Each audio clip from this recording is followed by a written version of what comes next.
वे छोटे छोटे बालक जो अपराध करने के शिकल से भी नहीं दिखते हैं, उन्होंने गोली किसके कहने पे चलाई है? उन्हें क्या लाभ है? कानून में बैठे, सीबीआई में बैठे चंद्रशेखर के साथ है तमाम लोग। अगर चंद्रशेखर की तरफ किसी ने आंख उठा, सरकार को बता देना, कानून को मानने वाले लोग हैं।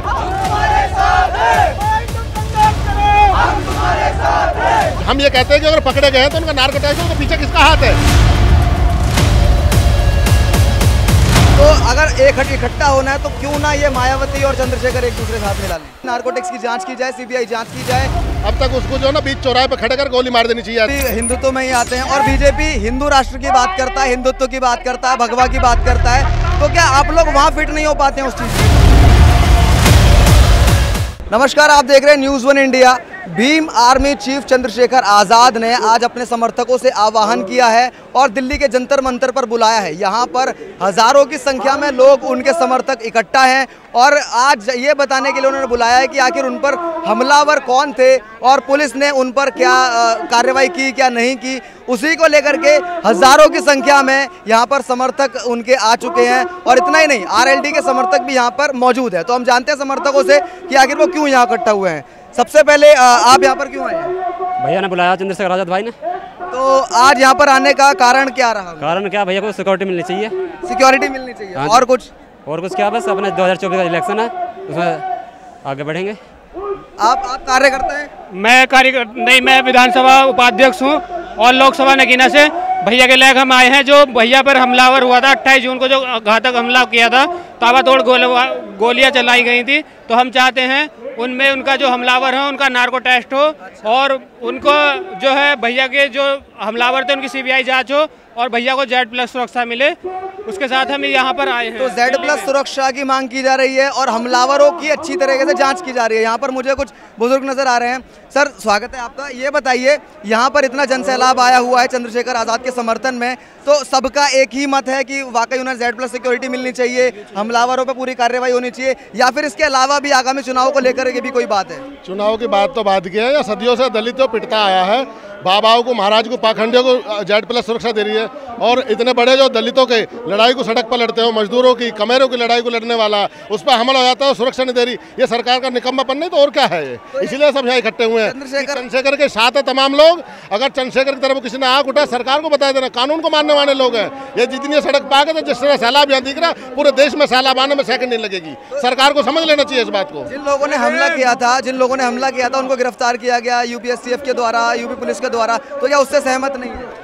नहीं, वो पुलिस की प्रक्रिया है, वो कोई बात नहीं है। वो हम ये कहते हैं कि अगर पकड़े गए हैं तो उनका नार्कोटिक्स के पीछे किसका हाथ है? वे छोटे छोटे बालक जो अपराध करने के शिकल से भी नहीं दिखते हैं, उन्होंने गोली किसके कहने पे चलाई है? उन्हें क्या लाभ है? किसी अपराध के पीछे कोई मोटिव होता है तो उस मोटिव को पुलिस ने अभी तक नहीं बताया, तो इसीलिए उनके नार्को टेस्ट हो और जो सीबीआई है उसकी जांच होनी चाहिए। और भाई चंद्रशेखर को जो उनकी सुरक्षा की जिम्मेदारी सरकार को करनी चाहिए, ये सरकार का दायित्व बनता है। तो कहते हैं सीबीआई जांच हो भी जाएगी, तो फिर लोग तो ये भी कहते हैं विपक्ष वाले कि एजेंसियों को बीजेपी ने अपने कवर में कर रखा है, एजेंसियों से अपना काम कराते हैं, तो क्या सीबीआई जांच में भी फिर यही सामने आता है तो संतुष्ट हो जाएंगे आप लोग? ना, सीबीआई से संतुष्टि मिलेगी जरूर, ऐसी बात थोड़ी नहीं है। अब बात तो काम जो बताओ, भैया के ऊपर इस तरीके से हमला करा इन्होंने, अब ऐसे करते रहेंगे तो ऐसे तो बहुजन समाज बिल्कुल एक दबता चला जाएगा, और जब दबता चला जाएगा तो फिर आगे चल क्या होएगा। तो इसीलिए हम एक साथ इकट्ठे हुए हैं कि आज हम एक साथ इकट्ठे होएंगे। जो बाबा साहब ने हमको एक संघर्ष करने के लिए दिया है कि शिक्षित बनो, संगठित रहो और संघर्ष करो, हम इसके ऊपर चलेंगे और संविधान को मानने वाले आदमी हैं। नहीं तो अब तक तो बहुत कुछ हो दिया होता।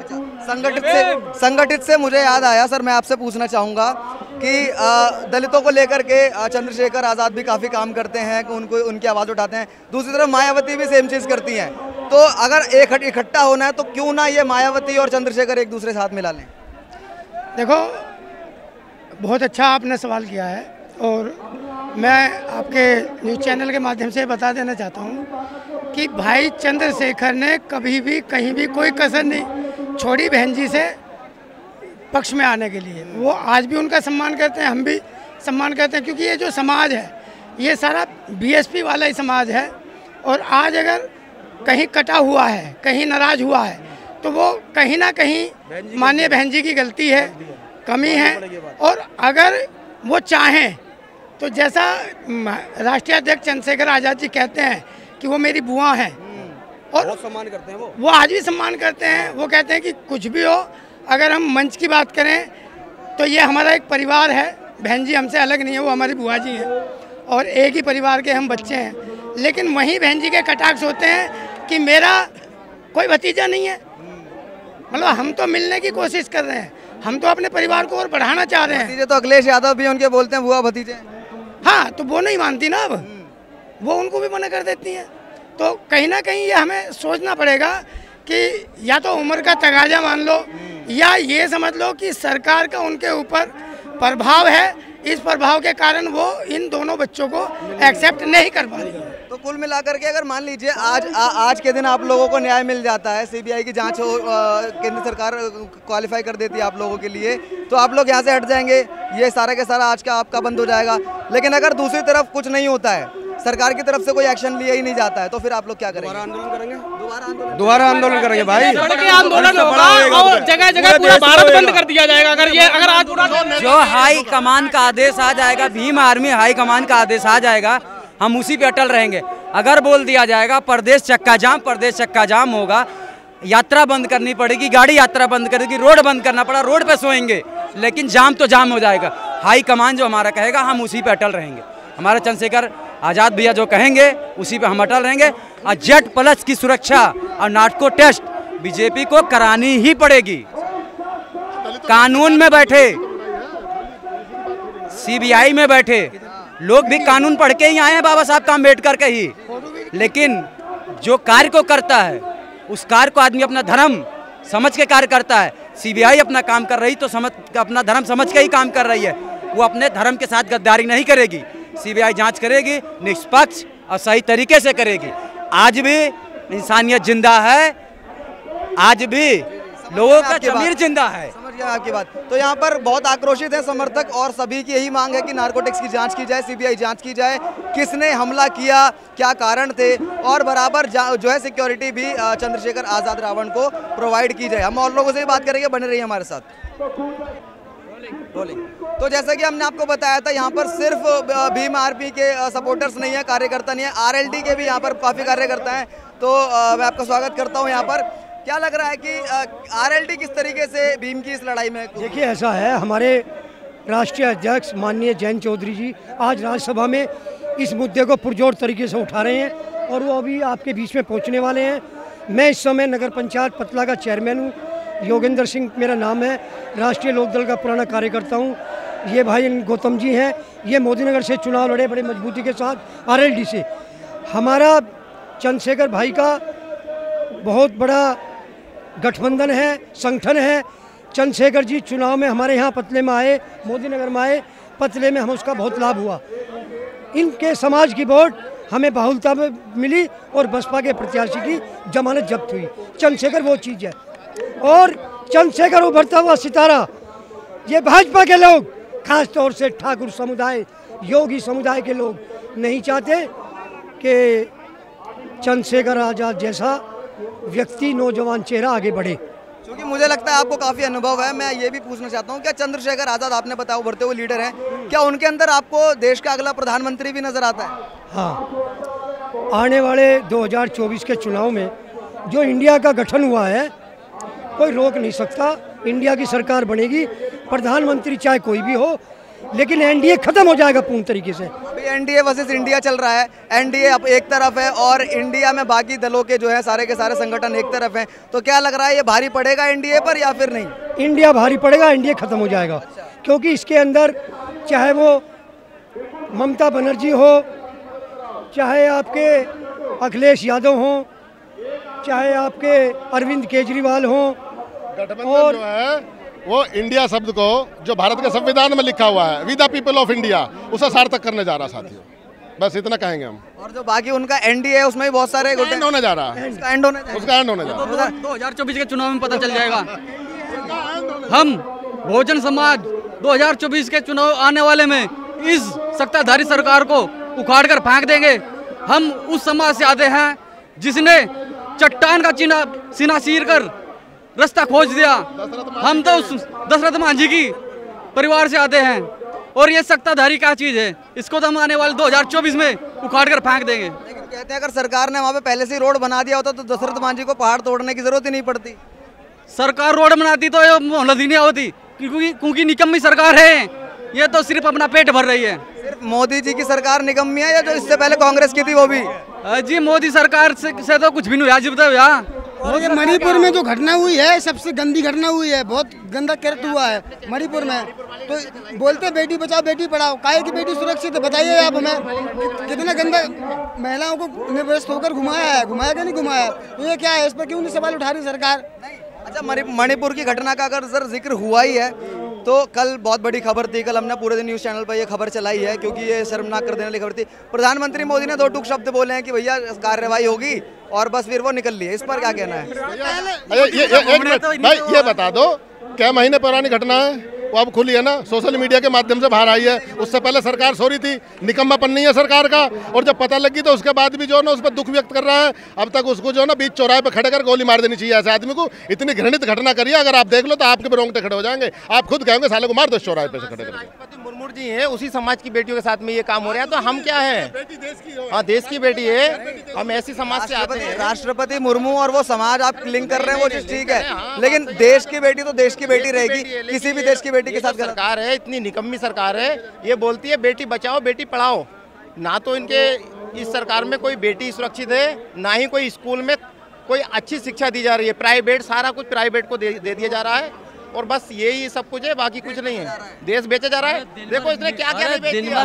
मोदी रोज डेली बेचता है, क्या नहीं बेचता है उसने? क्या नहीं बेचा? कॉर्नर बेच दिया, क्या बोल दिया। खरीदे भी तो है, राफेल बाहर से खरीद कर भी तो लाए। तो राफेल का हम करेंगे क्या? डिफेंस में यूज होगा, क्या उसे ना यूज करें? जब हमें भाईचारा होगा तो हम भाईचारा रखेंगे। भाईचारा दूसरे चीन से थोड़ी भाईचारा होगा। चीन अगर अटैक करेगा तो राफेल काम आएगा। राफेल काम आएगा? राफेल सब कुछ राफेल ही करेगा। इंसान भी तो उसमें चलाएगा तो इंसान ही। तो इंसान का जब इंसान का ही मनोबल तोड़ दिया तो राफेल क्या करेगा? खुद ही थोड़ी ना चल जाएगा। भारतीय जनता पार्टी के जो नेता हैं वो इतनी गंदी मानसिकता के हैं कि इनको बहन बेटियों की इज्जत तो करनी आती नहीं। ये हमेशा ना ही इनका शिक्षा पे ध्यान है, ना ही स्वास्थ्य पे ध्यान है, ना ही युवा मजदूर। भारतीय जनता पार्टी ने तो ये बेटी बचाओ बेटी पढ़ाओ चलाया था और आप कह रहे हो ये सिर्फ कहने को है, कहने की बात है। ग्राउंड लेवल पर आप धरती लेवल पर देखोगे तो धरती लेवल पर कुछ भी नहीं है। धरती लेवल पे इनकी कोई भी योजना ग्राउंड लेवल पे है ही नहीं। ये केवल हवा में उड़ जाती हैं इनकी योजनाएं, सारी टोटल योजना हवा में उड़ जाती हैं।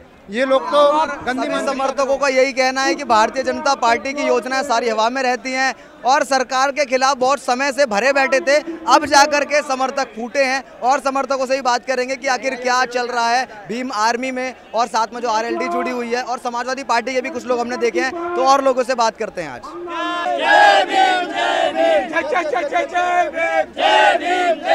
चंद्रशेखर भाई तुम आगे बढ़ो, चंद्रशेखर भाई तुम आगे बढ़ो, हम तुम्हारे साथ हैं। भीम आर्मी जिंदाबाद, जिंदाबाद, जिंदाबाद। भीम आर्मी जिंदाबाद, जिंदाबाद, जिंदाबाद। आजाद समाज पार्टी जिंदाबाद, जिंदाबाद, जिंदाबाद।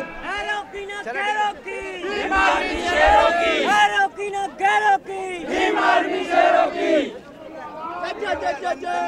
जय भीम, जय भीम। भाई तुम संघर्ष करो, हम तुम्हारे साथ हैं। भाई तुम संघर्ष करो, हम तुम्हारे साथ हैं। भाई तुम संघर्ष करो, हम तुम्हारे साथ हैं। जय जय जय जय जय भीम, जय भीम, जय भीम, जय जय जय जय भीम, जय भीम। चंद्रशेखर आजाद के द्वारा बुलाए गए इस जन सैलाब में हमें कुछ लोग ऐसे भी मिले हैं जो काफी ज्यादा स्ट्रगल करके संघर्ष करके यहाँ तक पहुँचे हैं। उदाहरण के लिए आपको हम एक ऐसे समर्थक से मिलाते हैं जो आप देख सकते हैं साइकिल यात्रा सतना मध्य प्रदेश से दिल्ली से अजमेर, यानी कि ये दिल्ली से अजमेर भी जाएंगे और ये सिर्फ चंद्रशेखर आजाद के लिए। सबसे पहले आपका नाम बताइए। पिंटू दुबे, सतना जिला मध्य प्रदेश से 700 किलोमीटर चल के आए हैं दिल्ली। इसके बाद पश्चात हम लोग अजमेर जाएंगे, चंद्रशेखर भाई के लिए वहाँ चादर चढ़ाएंगे। तो पिंटू दुबे जी ये बताइए, आप आए हैं अजमेर, यहाँ से मध्य प्रदेश से सतना से आए हैं, दिल्ली तक आए हैं, आपको कितनी क्या परेशानी, क्योंकि साइकिल चला करके आए हैं आप तो काफी दूर है। 700 किलोमीटर दूर हमें कोई परेशानी हुई, हम लोग ठहरते हुए आए हैं। अच्छा, तो अब यहाँ से दिल्ली के बाद क्या प्लान है? दिल्ली के बाद हम लोग अजमेर जाएंगे। अजमेर में क्या करेंगे? अजमेर में जाके चंद्रशेखर भाई की चादर चढ़ाएंगे, वहाँ उनकी कामनाएं मनाएंगे। तो आप आजाद भाई से बहुत ज्यादा प्यार करते हैं? हम तो सभी से प्यार करते हैं, ऐसे कोई बात नहीं है। हम उन सभी से प्यार करते हैं जो लोग ईमानदार और सच बोलने का अधिकार करते हैं। उनको न्याय मिलना चाहिए। तो आज यहाँ पर जंतर मंतर पे इतना कुछ होने वाला है, ये सब कैसे पता लगा आपको? अभी तो कुछ समझ में नहीं आ रहा, आप देखिए आगे क्या होता है।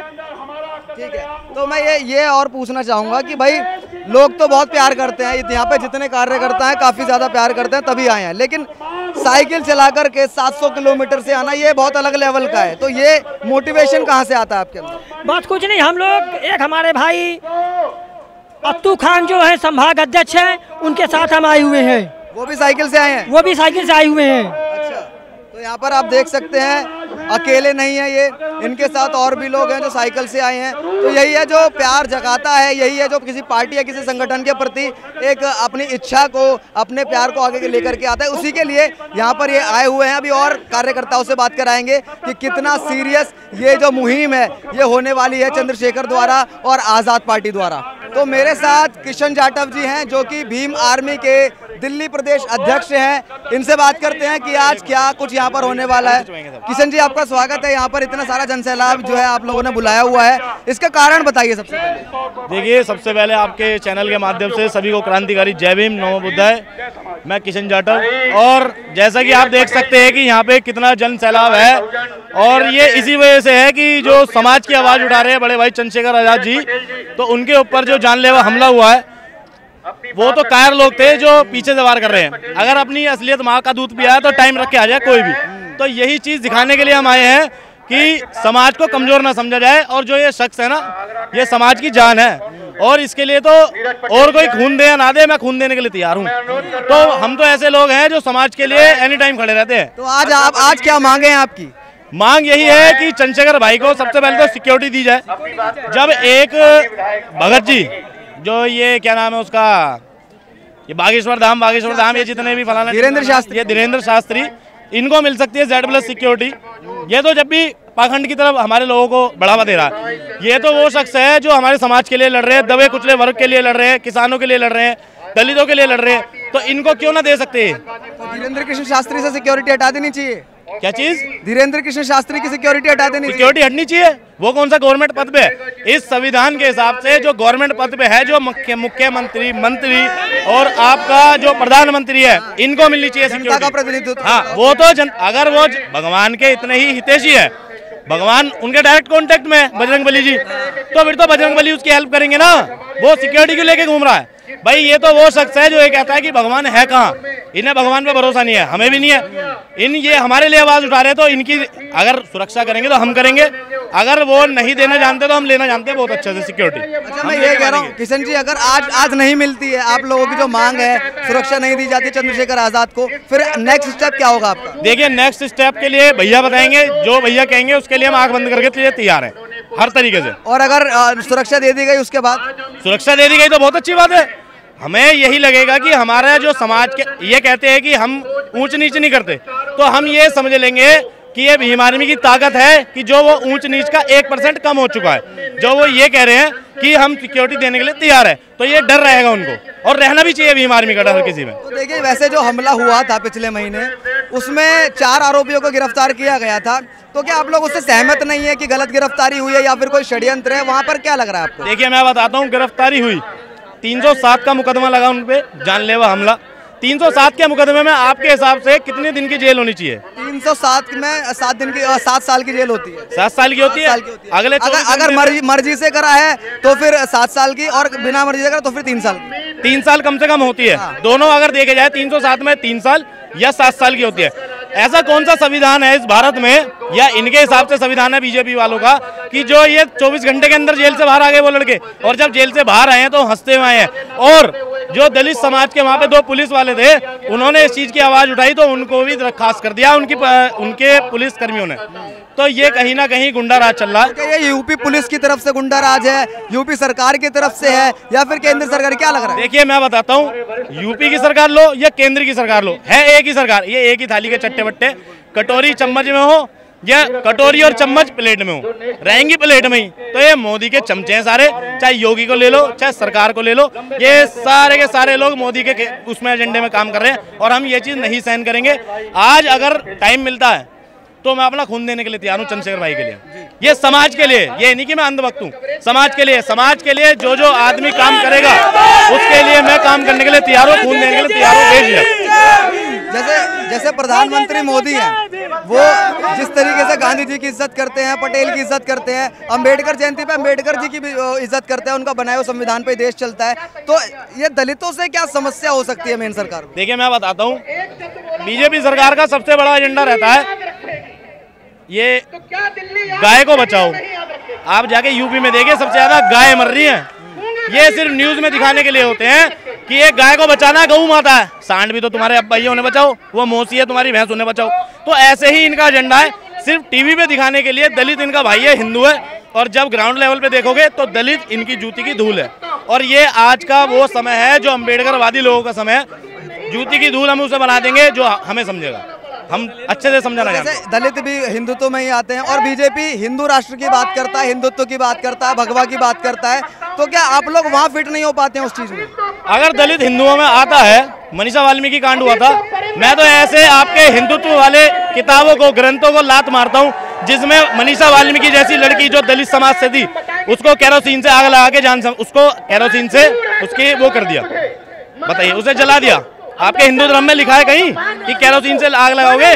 तो उनने क्यों लगा दी? और जबकि योगी सरकार थी, वो तो बड़ा हिंदुत्व वाला। तो ऐसे सरकार और ऐसे हिंदुत्व वालों को मैं लात मारता हूँ। देश की राष्ट्रपति भी दलित समाज से आती है। राष्ट्रपति दलित समाज से आती है। आज तक चंद्रशेखर पे गोली चली, दलितों पे आवाज उठती है। अभी देखिए यहाँ पे वो लड़कियों की, 2 लड़कियों की क्या कहते हैं, नंग करके घुमाया जा रहा है, उसके ऊपर बोली वो? इससे पहले मध्य प्रदेश में उसके ऊपर बोली वो?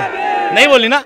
तो सिर्फ एक कठपुतली है, जैसे ये है, इसको नहीं पता कुछ भी, छोटा बच्चा है। तो ऐसे ही वो बड़े बुजुर्ग को लाके खड़ा कर देते हैं कि जैसा हम कहेंगे वैसा करो। दलित के नाम पे बस एक कठपुतली लाके खड़ी कर दी है, सिर्फ कठपुतली। आपके हाथ में नया माइक है, इसके यही ओरिजिनल है, इसके हाथ में एक और माइक रख लो। ओरिजिनल और लोकल का कुछ पता नहीं लगेगा। इस भारत में कॉपी बहुत है, तो वही कॉपी वो है, ये ओरिजिनल बंदा है, इसलिए इसमें गोली चल रही है। मतलब जो राष्ट्रपति हैं वो नकली दलित हैं, हाँ। और जो चंद्रशेखर हैं वो असली दलित हैं। देखिए असली और नकली तो तय, देखिए मैं बताता हूँ, असली और नकली तो तय समाज करता है। समाज राष्ट्रपति के लिए क्यों नहीं कहता? नहीं। आप सहमत हो राष्ट्रपति से दलित होने की वजह से? नहीं हो ना। चंद्रशेखर के लिए तो सहमत हो। तो ये पब्लिक की आवाज है कि पब्लिक तय करेगी कि दलितों का मसीहा कौन है। इसीलिए जो काम करेगा ये भीड़ उस पागल के लिए नहीं है, वो दलितों का मसीहा है हकीकत में ही। हकीकत में मसीहा बता रहे हैं आप। तो क्या आपको चंद्रशेखर आजाद के अंदर देश का अगला प्रधानमंत्री नजर आता है? भाई साहब बिल्कुल 101%, और मैं आंखों में आंखें मिला के कह सकता हूँ आपकी कि 101% चंद्रशेखर भाई प्रधानमंत्री बन सकते हैं। और बनाएंगे, हम बनाएंगे, और बनाएंगे, हम बनाएंगे। कोई दिक्कत नहीं, आज नहीं, 5 साल बाद नहीं, 10 साल बाद नहीं, पर हम बना के दिखाएंगे। एक सवाल मायावती को लेकर के, देखो वो भी, मायावती भी दलितों की प्रतिनिधि है, चंद्रशेखर आजाद का भी सेम रोल है, तो कहाँ चीजें बैलेंस नहीं हो पा रही है कि दोनों एक साथ नहीं आ पा रहे? क्योंकि अगर हाथ मिल जाए तो आपकी ताकत और ज्यादा मजबूत हो जाएगी। तो ये कहानी हो पा रहा। वो तो बहन जी बता सकती है, मैं वहाँ का राष्ट्रीय वो नहीं हूँ, राष्ट्रीय अध्यक्ष नहीं हूँ। मैं भीम आर्मी में काम करता हूँ, इसके बारे में मैं बहुत अच्छे से जानता हूँ। तो ये चीज आप बसपा से पूछो तो ज्यादा अच्छी बात है। चंद्रशेखर भाई तो जबकि बहन जी के पास गई, देखिए हमारी आदरणीय बहन जी, उनके ही बदौलत से आज हम यहाँ खड़े हैं। यूपी में अगर बहन जी की सरकार बनी और उसके बाद चमार उठा तो वो सिर्फ बहन जी है। ये मान, हाँ 3 बारी बनी है, और वो चमारों का इतिहास बदला उन्होंने, पहली बात। दूसरी बात ये कि अगर चंद्रशेखर भाई उनसे मिलना चाहे, वो मिलने के लिए तैयार है, पर बहन जी मिलने के लिए तैयार नहीं है। वो चीज वो बताएंगे, मैं नहीं बता पाऊंगा। फिर भी होता है ना, अंदाजा लगाते हैं हम क्या हो सकता है। मैं कभी भी है ना हवा में तीर नहीं मारता, क्या पता गलत लग जाए, फिर मजाक उड़ेगी हमारी। हमारे पीछे तो वैसे बहुत लोग लगे हुए हैं, हमने कुछ गलत बोल दिया तो हमारी वैसी मीम बन जाएगी। अंधेरे में तीर मत मारिए। मैं एक सिचुएशन देता हूँ, आप सहमत हैं या नहीं? हो सकता है मायावती को आपसे मिलने से केंद्र सरकार रोक रही हो, योगी जी की सरकार रोक रही हो सकती है, इसमें कोई दोहराई नहीं है, हो सकती है। पर ये चीज आप भी कंफर्म नहीं कह रहे, ये चीज मैं भी कंफर्म नहीं कह रहा। अगर वो ये कह सकती हैं कि अगर उनके साथ वो हो रहा है, उनके लिए वो दिक्कत आ रही है, तो दिक्कत आ रही है तो ये सरकार भी बदलेगी, सबका टाइम आता, हमारा भी टाइम आएगा, पक्का आएगा। तो यहाँ पे जंतर मंतर का प्लान कब से बन रहा था आप लोगों का? जंतर मंतर का प्लान देखिए, जिस दिन भैया को गोली लगी उससे 10 दिन बाद मैं उनके घर पे गया था उनसे मिलने। मुझे तो उस दिन बता दी थी भैया ने कि बहुत तगड़ा सिस्टम करेंगे, और बहुत तगड़ा सिस्टम हो भी रहा है। और आप देख सकते हैं कि बहुत बढ़िया आंदोलन चल रहा है, और नहीं मिली तो और भी बहुत कुछ होएगा। तो ये हमारे साथ किशन थे, किशन जाटव जी, जो कि दिल्ली प्रदेश अध्यक्ष हैं भीम आर्मी के। इन्होंने काफी सवालों के जवाब दिए और बताया कि आखिर क्यों ये यहाँ पर लोग आ रखे हैं। देखिए भाई साहब, बाकी कार्यकर्ताओं से ही बात करेंगे और जानेंगे कि आखिर इस पूरे आंदोलन का असली कारण क्या है, क्यों इकट्ठा हुए हैं, और तमाम आंकड़ों पर, तमाम जो समीकरण है उन पर भी चर्चा करेंगे आज के इस पूरे आंदोलन का निचोड़ आपको बताएंगे, बने रहिए हमारे साथ। अब कुछ आरएलडी के समर्थकों से बात करते हैं कि चंद्रशेखर आजाद के बुलावे पर जंतर मंतर आए हैं, कैसे आए हैं। तो आप लोग आरएलडी के कार्यकर्ता हैं, आरएलडी के समर्थक हैं, चंद्रशेखर आजाद से कैसे जुड़ा हुआ? हमारे राष्ट्रीय अध्यक्ष माननीय जयंत चौधरी जी का और चंद्रशेखर जी का गठबंधन है। गठबंधन तो है, लेकिन उस गठबंधन की लाज रखने के लिए आप दिल्ली में समर्थन कर रहे हैं? हम जयंत चौधरी के आदेश पर चंद्रशेखर भाई की मदद के लिए आए हैं। बाकी जयंत चौधरी के आदेश पर आए हैं, चंद्रशेखर आजाद से कोई वो नहीं, चंद्रशेखर हमारे भाई है। कुछ विचारधाराएं ऐसी हैं जो विचारधाराएं जयंत चौधरी की और चंद्रशेखर जी की सेम है, विचार मिलते हैं। विचार जयंत चौधरी भी किसानों मजदूरों की लड़ाई लड़ रहे हैं और चंद्रशेखर आजाद भी मजदूरों की और किसानों की लड़ाई लड़ रहे हैं, दलित समाज की लड़ाई लड़ रहे हैं। इसलिए इस विचारधारा को देखते हुए दोनों का गठबंधन है और बहुत अच्छी तरीके का गठबंधन आगे तक चलेगा। मैं ये देख पा रहा हूँ कि यहाँ पे आरएलडी के बहुत समर्थक हैं। हम शुरुआत में जब आए थे तब भी बहुत सारी गाड़ियाँ थी, काफी समर्थक भीड़ में आए हैं। तो क्या इस जो मुद्दे को लेकर के आए हैं, आप लोग भी उसी मुद्दे को लेकर के आए हैं, चंद्रशेखर को सिक्योरिटी मिलनी चाहिए? हम चंद्रशेखर जी पे जो हमला हुआ है उसकी निंदा करते हैं और चंद्रशेखर जी को भारत सरकार को तत्काल सुरक्षा देनी चाहिए, क्योंकि ये किसानों की, मजदूरों की, देहात की, गरीब की, पीड़ितों की आवाज उठा रहे हैं। यही जयंत चौधरी का है कि वो भी, इसके अलावा कोई मांग नहीं, इसके अलावा ये अब तो यही मांगे फिलहाल में कि अभी इनको सुरक्षा मिलनी चाहिए, इसके बाद में और मांगे होंगी, दोबारा धरना दिया जाएगा। आरएलडी के समर्थकों के लिए एक धर्म संकट ये भी है कि भैया जयंत चौधरी की माने, चंद्रशेखर आजाद की माने, अगर आपको कल को एक नेता चुनना होता कि भाई प्रधानमंत्री फेस अपने तो इस गठबंधन में से निकालो, तो किसको निकालो? काम हमारा नहीं है ये तो आप लोगों की कुछ निजी राय क्या है? नहीं, निजी राय इसमें हो नहीं सकती। इसमें निजी राय क्या हो? दो तो एक साथ बैठे नहीं, जब चुनाव जीत के आएंगे तब साथ बैठेंगे, तब ये निर्णय होगा। वो तो कमेटी में निर्णय होगा, इसमें हमारा निर्णय थोड़ी है ये। कमेटी फैसला करेगी। हाँ, कमेटी करेगी फैसला। आरएलडी समर्थक किसे चाहते हैं ज्यादा?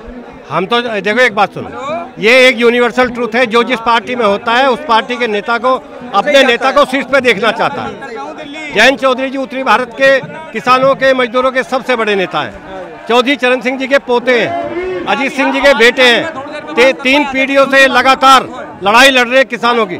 इसलिए हम अपने नेता को प्रथम पंक्ति का नेता देखना चाहते हैं, प्रथम पंक्ति का नेता। उसके बाद चंद्रशेखर आजाद को, अब चंद्रशेखर आजाद हमारे भाई है। ये जयंत चौधरी और चंद्रशेखर ये उभरता हुआ चेहरा, उभरता हुआ सूरज है, जिसे कहते हैं उभरता हुआ सूरज। इसलिए जब विचारधारा एक है, लड़ाई एक है, सिद्धांत एक है, तो यही चाहेंगे कि विचारधारा आगे तक चले, लंबी चले। तो आरएलडी समर्थक विचारधारा को लेकर के यहाँ पर बिल्कुल समर्थन करने आए हैं, आजाद के समर्थन में। यहाँ पे कुछ और लोग हैं, क्या कहना चाहते हैं आप? हम भाई के लिए, मैं आज काम छोड़ के मैं आ गया। काम छोड़ के आए यहाँ से मैं आया। क्या काम करते हैं आप? मैं इलेक्ट्रिक कंपनी में काम करता हूँ, तो भाई का आज था, आज छुट्टी ले ली ऑफिस से? आज ऑफिस से छुट्टी लेके मैं आया भाई के लिए, पर्सनली मैं देखने के लिए, मिलने के लिए आया हूँ। हाँ, मिला हूँ। अभी तो जाने के लिए जगह नहीं, बैरिकेड लगा है, लेकिन तब भी अच्छा यहाँ से देख रहे हैं, हो रहा है, प्रोसेस चल रहा है, लेकिन ज्यादा भीड़ है, इसके वजह से बहुत ज्यादा दिक्कत है। पहली बार कब देखा था आपने चंद्रशेखर आजाद? भाई को तो कम से कम 6-7 साल हो गया। भाई को याद है भोपाल में देखा था 12 जनवरी को। मैं तो बचपन से देख रहा हूँ भाई को। ऐसे लोगों की जरूरत है हमें देश में। अभी जो लोग हैं वो कैसे हैं? कौन से लोग? अभी जो सत्ता में लोग हैं, वो मणिपुर का हाल नहीं देख रहे, सरकार है वो, तो मणिपुर का हाल नहीं देख रहे। क्या हाल है मणिपुर में? चल रहा है मणिपुर चल रहा है। हाँ, तो 3-3.5 महीने करीब हो गए। क्या हाल है देश की? वहाँ प्रधानमंत्री की मोदी जी की सरकार है, और मोदी जी की सरकार वहाँ कुछ बोल रही है ना। मोदी जी गए वहाँ, ना मोदी जी वहाँ। तो सबसे पहले भाई गए थे मणिपुर में, और उसके बाद जो जाने वाले थे वहाँ पे बहुत सारे नेता गए, लेकिन वहाँ बीजेपी का सरकार है, बीजेपी ही नहीं जा पा रही। और वहाँ पे जो मुख्यमंत्री वहाँ के जो मणिपुर के, वो खुद नहीं बोल रहे, और प्रधानमंत्री तक नहीं बोल रहे वहाँ, जबकि बीजेपी की सरकार है मणिपुर। ये है, देख ले एक मिनट। लेकिन मेरा ये कहना है कि जो सरकार निकम्मी है वो 2024 में बदलनी है, तो बदलनी है सर। हमारे ही वोट से ये लोग जीतते हैं, ओबीसी और एसी के वोट से, ओबीसी और एसी के वोट से ये लोग जीते हैं। और ये लोग ओबीसी ही और एसी के लोगों को वोट ले करके कुचलते हैं, अपने पैरों तले पे कुचलते हैं, उनको मान सम्मान नहीं देते, इज्जत में समाज में बैठने नहीं देते हैं। और इनको कोई भी किसी लड़की का रेप हो जाए या किसी दलित को मार दिया जाए, इसमें सरकार, बीजेपी के जो समर्थक है, जो लोग हैं, उनका तो सब कुछ हो जाता है, लेकिन जो दलित लोग सरकार के खिलाफ तो खासे नजर आ रहे हैं। मैं यहाँ पर कुछ बात करना चाहूँगा। मुल्ला जी, क्या नाम है आपका? मोहम्मद सालिक। मोहम्मद साजिद जी, चंद्रशेखर आजाद से कैसे जुड़े आप? भाई, मेरे एक दिली मोहब्बत है, ठीक है। मैंने एक संकल्प ले लिया है कि भाई चंद्रशेखर साथ जब तक जान रहेगी जब तक रहूंगा। जब तक जान रहेगी, जब तक मेरे जान भी दे सकते हैं? बिल्कुल दे सकते हैं, चाहे आज मान लो। तो आज यहाँ पर क्या करने आए हैं भाई? जो भाई पे 28 तारीख को जो कुछ ऐसे द्वारा जो हमला हुआ था, गोली चलाई गई थी, उसमें जो है भाई के लिए 3 मांगे रखने आए हम। पहली मांग ये है हमारी कि वो जो चारों लड़के हैं उनका नारकोटिक टेस्ट हो। दूसरी बात ये है हमारी कि उन लड़कों की जो है CBI जांच हो। और तीसरी हमारी जो अहम मुद्दा है, हमारी अहम बात है, वो हमारे नेता आदरणीय बड़े भाई चंद्रशेखर आज़ाद जी को Z पुलिस सुरक्षा दी जाए, क्योंकि जब गरीब और मजलूम पे जो अत्याचार हुआ है तो इस देश में कोई नहीं। भाई चंद्रशेखर ऐसे नेता हैं जिन्होंने गरीब और मजदूर की आवाज उठाने का काम किया है। मौजूद है नेताजी, स्वागत है आपका। इतनी सारी भीड़ है, कैसा लग रहा है इतना सारा जनसैलाब? अच्छा लग रहा है। सरकार बदल जाएगी, सरकार बदल जाएगी, बिल्कुल बदल। 24 की बिल्कुल 24 की। किसान मजदूर कामगार हैं, दमदार खड़े हो गए हैं, देख लो क्या हो रहा है। तो क्या लग रहा है आजाद को कहाँ देखते हैं इस 24 के चुनाव में?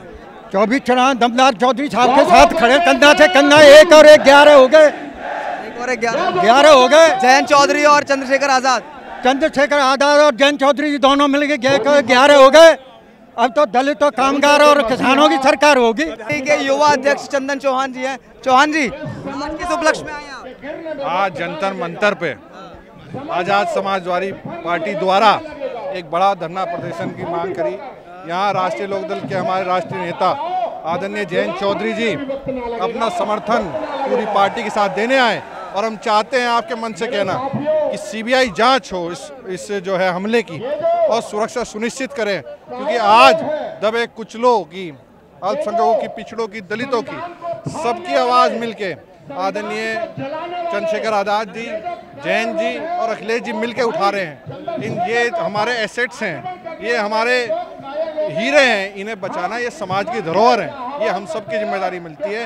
इस तानाशाही सरकार से हम आपके जन से माध्यम करते हैं। विधायक जी, सब लोग मिल रहे हैं, आपने अखिलेश यादव जी मिला दिए, चंद्रशेखर मिला, जयंत चौधरी मिला दिए, बहन जी रह गई हैं, उनको भी मिला लीजिए। ये काम हमारे शीर्ष नेतृत्व का है करना, और बहन जी का जैसा चंद्रशेखर भाई कहते हैं सब सम्मान करते हैं, और वो बड़ी है, और बड़ों का काम होता है छोटों का संरक्षण करना, जिम्मेदारी उनकी बड़ी है, हम सब उनको सम्मान करते हैं। जी धन्यवाद। तो ये थे हमारे साथ युवा राष्ट्रीय अध्यक्ष, RLD के युवा अध्यक्ष राष्ट्रीय, जिन्होंने बताया कि किस तरीके से एक साथ हैं और आगामी चुनाव को लेकर भी एक साथ रहेंगे। चंद्रशेखर आजाद के देखिए, यहाँ पूरे देश के बहुजन समाज के नेता हैं, और कारण एक है कि जो भी व्यक्ति सामाजिक न्याय की लड़ाई को देश में लड़ रहा है, जो भी व्यक्ति जातिवाद और धर्म के ऊपर नफरत फैलाने वाले लोगों के खिलाफ बोल रहा है, तो कुछ लोग खुलेआम उनको जान से मारने की धमकी दे रहे हैं, हमला कर रहे हैं। मेरी भी गर्दन काटने की धमकी दी गई। इसी तरह स्वामी प्रसाद मौर्य जी की गर्दन काटने की धमकी दी गई, इनाम रखा गया। उसी तरह बिहार के शिक्षा मंत्री चंद्रशेखर यादव जी की गर्दन काटने पे इनाम रखा गया। तो मैं पूछना चाहता हूं कि ये इनाम रखने वाले, जान से मारने की धमकी देने वाले, खुलेआम लोगों के मुंह पे मूतने वाले, लोगों की युवाओं की हत्या करने वाले, बहन बेटियों की इज्जत लूटने वाले, और जिस तरह की मणिपुर में जो वीडियो आई हैं, ये घटना ये बता रही है कि भारत अब धीरे धीरे खंडित होने वाला है। अगर और उसमें जिम्मेदारी केंद्र सरकार की होगी, क्योंकि केंद्र सरकार अगर समय रहते ऐसी घटना करने वाले लोगों के खिलाफ सख्त कार्रवाई करे, उनमें जेल में डाले। और जो लोग खुलेआम भाषण दे रहे हैं, गेरुए रंग के कपड़े पहन के, कुछ ऐसे अभियुक्त हैं, मुझे समझता हूँ अपराधी लोग हैं, बेशक उन्होंने गेरुआ कलर पहन रखा है, देखने में साधु दिख रहे हैं, लेकिन वो अपराधी लोग होंगे। उनकी अगर जांच की जाए, वो खुलेआम करें कि मैं बौद्धों को, मैं ईसाइयों को और मैं मुस्लिम को उत्तराखंड में रहने नहीं दूंगा, और मैं आर्मी बना रहा हूँ, उसका कत्लेआम करूँगा। और खुलेआम ऐसे बयान देने वाले लोगों के खिलाफ अगर सरकार कार्रवाई नहीं करती, तो क्या सरकार शामिल है उसमें? क्या सरकार खुद ऐसे लोग पैदा कर रही है? एक आदमी, छोटी सी उम्र भी ज़्यादा नहीं है, बागेश्वर बाबा, वो खुलेआम वहाँ पे कह रहा है कि जिन महिलाओं के माथे पर सिंदूर है, जिनके गले में मंगलसूत्र है, तो समझ लो इस प्लाट की रजिस्ट्री हो गई। और जिस महिला के गले में मंगलसूत्र नहीं है, माथे पे सिंदूर नहीं है, तो समझ लो ये प्लॉट खाली है। मतलब क्या महिला प्रॉपर्टी है? ऐसे लोगों के उसमें भीड़ का जुटना और महिलाओं को हंस के ताली बजाना, खासकर हिंदू धर्म में तो इतनी पूजा की गई है। जा की दर्रा में पूछना चाहता हूँ देश के लोगों से, ऐसे मस्खरे लोग जो महिलाओं का अपमान कर रहे हैं, ऐसे लोगों की जगह जेल में होनी चाहिए। देश का महिला आयोग कहाँ है? उसने कार्रवाई क्यों नहीं की? तो कार्रवाई से मैं जरा चंद्रशेखर आजाद जी पे जो पूछना चाहता हूँ, मणिपुर की इतनी सारी घटनाएं हो गई, इतनी सारी और जगह घटना हो रही है, देश का महिला आयोग कहाँ है? स्मृति ईरानी जी कहाँ है, महिला एवं बाल विकास मंत्री? बड़े देर से उनकी नींद खुली है, प्रधानमंत्री जी की भी। चलिए पूरा ये जो लोग गिरफ्तार हुए थे चंद्रशेखर आजाद जी पे गोली चलने के चलते, पुलिस ने गिरफ्तार किए, उसके बाद अभी सीबीआई की मांग, क्या उसमें कुछ गड़बड़ लग चाहता हूँ जिन्होंने ये किया वो किसके कहने पे, इसकी जांच का क्या रिजल्ट है? इसका मतलब आईवॉस हो रहा है, जांच की नहीं जा रही है। कुछ लोग इस साजिश के पीछे हैं जो चंद्रशेखर आजाद जैसे, राजेंद्र गौतम जैसे लोगों को जो सामाजिक न्याय की लड़ाई लड़ रहे हैं उनको मारना चाहते हैं। लेकिन मैं एक साफ कर दूं, ना हम डरेंगे, ना हम झुकेंगे, ना हम बिकेंगे। और हमें एक दो को मारोगे, आप मुझे मार दोगे, चंद्रशेखर का मार दोगे, करोड़ों पैदा हो गए। दलितों की आवाज उठाने में मायावती का भी बहुत वो माना जाता था। मायावती जी से भी निवेदन करूंगा, आप हमारे समाज की बड़ी नेता हैं, बहुजन समाज का नेतृत्व तो कीजिए। अब समय आ गया, अब ज़्यादा दिन की चुप्पी ठीक नहीं है।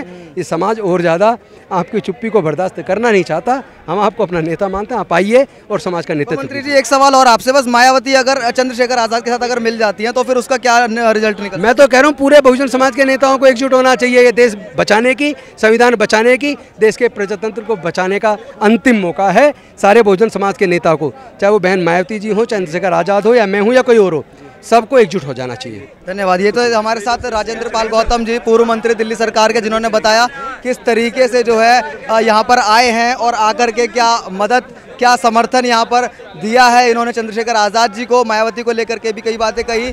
तो आज कुल मिलाकर के यहाँ पर जंतर मंतर पर जितने भी हमने आरएलडी के कुछ लोगों से बात करी, कई मंत्रियों से, नेताओं से बात करी, कई समर्थकों से बात करी, कुछ लोग ऐसे थे जो बहुत दूर से चल करके आए थे, तमाम लोगों से बात करी, और निष्कर्ष ये निकलता है कि बहुत आक्रोशित है दलित समाज के लोग, दलित वर्ग के लोग, भीम आर्मी के लोग, मायावती के समर्थक, समाजवादी पार्टी के भी कई समर्थक हैं, आरएलडी के कई समर्थक हैं। तो एक कुनबा मिलाकर के काफ़ी नाराज़ है मौजूदा सरकार पर, और देखना होगा कि इस नाराज़गी का रिजल्ट क्या निकलता है। क्या चंद्रशेखर आज़ाद को सीबीआई की जांच मिल पाती है? क्या Z+ सिक्योरिटी मिल पाती है? इन तमाम सवालों का जवाब हमें आने वाले कुछ दिनों में पता लगेगा कि इतने बड़े तामझाम का, इतने बड़े आह्वान का क्या रिजल्ट निकल करके आया। बाकी तमाम अपडेट्स के लिए आप जरूर देखते रहिए न्यूज़1 इंडिया।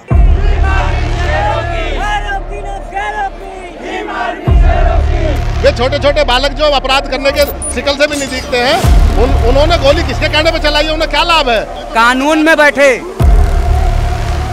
सीबीआई में बैठे, चंद्रशेखर के साथ है तमाम लोग। अगर चंद्रशेखर की तरफ किसी ने आँख उठा, सरकार को बता देना, कानून को मानने वाले लोग हैं।